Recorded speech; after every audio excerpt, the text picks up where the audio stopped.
ನಮಸ್ತೆ ವೀಕ್ಷಕರೇ, Kumar news one Kannada ಚಾನಲ್ಗೆ ಮತ್ತೆ ನಿಮ್ಮೆಲ್ಲ ಸ್ವಾಗತ. ದೇವೇಗೌಡರ ಕುಟುಂಬಕ್ಕೆ ವಿಷ ಇಟ್ಟವನ ಜೊತೆ ವೇದಿಕೆ ಹಂಚಿಕೊಳ್ಳಲು ಸಾಧ್ಯವೇ? ಬಿಜೆಪಿ ಪಾದಯಾತ್ರೆ ವಿರುದ್ಧ ಎಚ್ಡಿಕೆ ತೀವ್ರ ಆಕ್ಷೇಪವನ್ನು ವ್ಯಕ್ತಪಡಿಸಿದ್ದಾರೆ ಮತ್ತು ಆಕ್ರೋಶವನ್ನು ಸಹ ಹೊರಹಾಕಿದ್ದಾರೆ. ಆದರೆ ಪಾದಯಾತ್ರೆಗೂ ಮುನ್ನ ಈ ಒಂದು ಅಪಶಕುನ ಅಂತಲೇ ಇದು ಹೇಳ್ಬೋದು ಮೈತ್ರಿಯಲ್ಲಿ. ಹಾಗಾದರೆ ಈ ಮೈತ್ರಿಯಲ್ಲಿ JDS ಪಾಲ್ಗೊಳ್ಳುತ್ತಾ ಮತ್ತು ಪಾದಯಾತ್ರೆಯಲ್ಲಿ ಈ JDS ಮತ್ತೆ ಒಂದಾಗಿ ಎಲ್ಲ ಮನಸ್ತಾಪಗಳನ್ನು ಬದಿಗಿಟ್ಟು ಒಂದು ಮೂಢ ಹಗರಣ ಮತ್ತು ವಾಲ್ಮೀಕಿ ಹಗರಣದ ವಿರುದ್ಧ ಪಾದಯಾತ್ರೆಗೆ ಕೈ ಜೋಡಿಸುತ್ತಾ ಅನ್ನೋದನ್ನು ನಾವೆಲ್ಲರೂ ಕಾದು ನೋಡಬೇಕಾಗಿದೆ ವೀಕ್ಷಕರೇ. ಅದಕ್ಕೂ ಮುಂಚೆ ನಮ್ಮ ಚಾನಲ್ನ ನೀವಿನ್ನೂ ಸಬ್ಸ್ಕ್ರೈಬ್ ಮಾಡಿಲ್ಲ ಅಂದರೆ ದಯವಿಟ್ಟು ಸಬ್ಸ್ಕ್ರೈಬ್ ಮಾಡ್ಕೊಳ್ಳಿ ಮತ್ತು ಬೆಲ್ ಬಟನ್ ಮೇಲೆ ಕ್ಲಿಕ್ ಮಾಡಿ. ವೀಕ್ಷಕರೇ, ಪಾದಯಾತ್ರೆಯಿಂದ ಆಗುವ ಲಾಭ ಏನು? ಕಾನೂನು ಹೋರಾಟವು ಮುಖ್ಯ, ರಾಜಕೀಯದ ನಮಗೆ ಪ್ರಾಮುಖ್ಯತೆವಲ್ಲ. ನಾವು ನೈತಿಕ ಬೆಂಬಲವೂ ಕೊಡಲ್ಲ. ನಮ್ಮ ವಿಶ್ವಾಸವನ್ನು ತೆಗೆದುಕೊಳ್ಳದಿದ್ದಾಗ ಯಾಕೆ ಬೆಂಬಲ ಕೊಡಬೇಕು ಅಂತಂದು ಕುಮಾರಸ್ವಾಮಿ ಅವರು ಒಂದು ಗುಟುರು ಹಾಕಿದ್ದಾರೆ. ದೇವೇಗೌಡರ ಕುಟುಂಬವನ್ನು ನಾಶ ಮಾಡಲು ಹೊರಟ ಪ್ರೀತಮ್ ಗೌಡ ಅವರನ್ನು ಸಭೆಯಲ್ಲಿ ಕೂರಿಸಿಕೊಂಡು ನನ್ನನ್ನು ಸಭೆಗೆ ಕರೆಯುತ್ತೀರ, ಪೆನ್ಡ್ರೈವ್ ಹಂಚಿದವರು ಯಾರು ಅಂತಂದು ಗೊತ್ತಿಲ್ವಾ?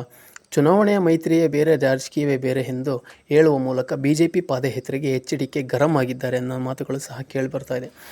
ಪಾದಯಾತ್ರೆ ಸಂಬಂಧ ದೆಹಲಿಯಲ್ಲಿ ಮಾತನಾಡಿದ ಅವರು BJP ಪಾದಯಾತ್ರೆಯಲ್ಲಿ ಭಾಗಿಯಾಗಬಾರದು ಎಂದು GT ದೇವೇಗೌಡರ ನೇತೃತ್ವದಲ್ಲಿ ಕೋರ್ ಕಮಿಟಿ ಸದಸ್ಯರ ನಿರ್ಧಾರ ತೆಗೆದುಕೊಂಡಿದ್ದಾರೆ. BJP ನಿಲುವಿನಲ್ಲಿ ತೀರ್ಮಾನ ತೆಗೆದುಕೊಂಡು ಹೋರಾಟ ಮಾಡುತ್ತಿದ್ದಾರೆ. ಪಾದಯಾತ್ರೆಗೆ ಸೂಕ್ತವಾದ ಸಂದರ್ಭವಲ್ಲ ಅನ್ನೋ ಕಾರಣಕ್ಕೆ ನಾವು ಹಿಂದೆ ಸರಿದಿದ್ದೇವೆ ಅಂತಂದು ಸಹ ಹೇಳಿಕೆಯನ್ನು ಕೊಟ್ಟಿದ್ದಾರೆ. ಜನರಿಂದ ಟೀಕೆ ವ್ಯಕ್ತವಾಗುವ ಸಾಧ್ಯತೆ ಇದೆ. ಈ ಹಿನ್ನೆಲೆಯಲ್ಲಿ ನಾವು ಪಾದಯಾತ್ರೆಯಿಂದ ಹಿಂದೆ ಸರಿದಿದ್ದೇವೆ. ಪಾದಯಾತ್ರೆಯಿಂದ ಆಗುವ ಲಾಭ ಏನು? ಕಾನೂನು ಹೋರಾಟವು ಮುಖ್ಯ, ರಾಜಕೀಯವೇ ನಮಗೆ ಪ್ರಾಮುಖ್ಯವಲ್ಲ.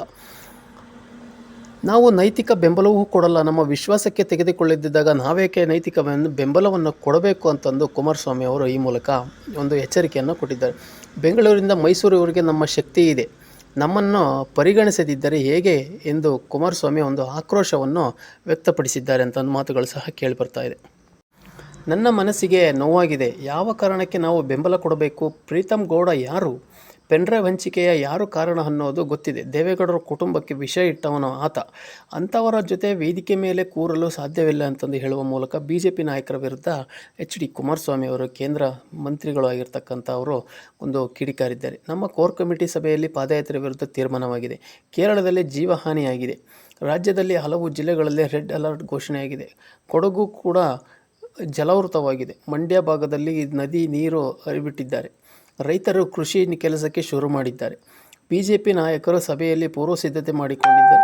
ನಮ್ಮ ಮಾಹಿತಿಯೇ ಇರಲಿ ಎಂದು ತಿಳಿಸಿದ್ದಾರಷ್ಟೇ, ಸೂಕ್ತ ನಿರ್ಧಾರ ಸಂದರ್ಭದಲ್ಲಿ. ಹಾಗಾಗಿ ಈ ಹಿಂದೆ ಸರಿದಿದ್ದೇವೆ ಅಂತಂದು ಕುಮಾರಸ್ವಾಮಿ ಸ್ಪಷ್ಟನೆ ಕೊಟ್ಟಿದ್ದಾರೆ. ಜನಸಾಮಾನ್ಯರ ಭಾವನೆಗೆ ಮುಖ್ಯ, ನಮ್ಮ ನೈತಿಕ ಬೆಂಬಲವೂ ಇಲ್ಲ. BJP ಪಾದಯಾತ್ರೆ ತೀರ್ಮಾನ ನನ್ನ ಮನಸ್ಸಿಗೆ ನೋವು ತಂದಿದೆ ಎಂದು ಎಚ್ಚರಿಕೆ ಈ ಒಂದು ಹೇಳಿಕೆ ಕೊಡೋದ್ರ ಮೂಲಕ ಒಂದು ಅಚ್ಚರಿಯನ್ನು ವ್ಯಕ್ತಪಡಿಸಿದೆ.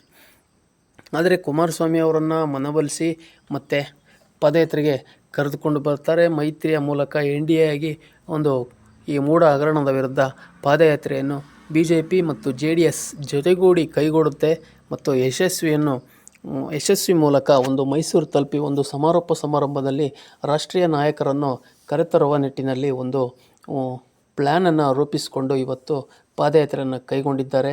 ನಿನ್ನೆ ಸಂಜೆನೇ ತಾನೇ ಮತ್ತು ಡೆಲ್ಲಿಯಲ್ಲಿ ಇರ್ತಕ್ಕಂಥ ಕುಮಾರಸ್ವಾಮಿ ಅವರನ್ನು ವಿಜಯೇಂದ್ರ ಮತ್ತು ಪ್ರಹ್ಲಾದ್ ಜೋಶಿ ಅವರು ಸಹ ಭೇಟಿಯಾಗಿದ್ದಾರೆ. ಮತ್ತು ರಾಜ್ಯ ಉಸ್ತುವಾರಿಯಾಗಿರ್ತಕ್ಕಂಥ BJPಯ ರಾಧಾ ಮೋಹನ್ ಅಗರ್ವಾಲ್ ಅವರು ಸಹ ಕೂತು ಚರ್ಚೆ ಮಾಡಿ ಮನವೊಲಿಸಿದ್ದಾರೆ ಅನ್ನೋ ಮಾತುಗಳು ಸಹ ಕೇಳಿಬರ್ತಾ ಇದೆ ವೀಕ್ಷಕರೇ. ಹಾಗಾದರೆ ಮುಂದಿನ ದಿನಗಳಲ್ಲಿ ಈ ಮೂಢ ಹಗರಣದ ವಿರುದ್ಧ ಸಿದ್ದರಾಮಯ್ಯ ಅವರಿಗೆ ಈ ಪಾದಯಾತ್ರೆ ಯಾವ ರೀತಿಯ ಸಂಕಷ್ಟವನ್ನು ತಂದೊಡ್ಡುತ್ತೆ ಅನ್ನೋದನ್ನು ಸಹ ನಾವೆಲ್ಲರೂ ಕಾದು ನೋಡಬೇಕಾಗಿದೆ. ನಮ್ಮ ಮಾಹಿತಿ ನಿಮಗೆ ಇಷ್ಟ ಆಗಿದ್ದರೆ ದಯವಿಟ್ಟು ನಿಮ್ಮ ಅನಿಸಿಕೆ ಅಭಿಪ್ರಾಯಗಳನ್ನು ಕಮೆಂಟ್ ಮೂಲಕ ತಿಳಿಸಿ ಅಂತ ಹೇಳ್ತಾ ಮತ್ತೆ ಮುಂದಿನ ವಿಡಿಯೋದಲ್ಲಿ ಸಿಗೋಣ. ಅಲ್ಲಿವರೆಗೂ ನಮಸ್ಕಾರ.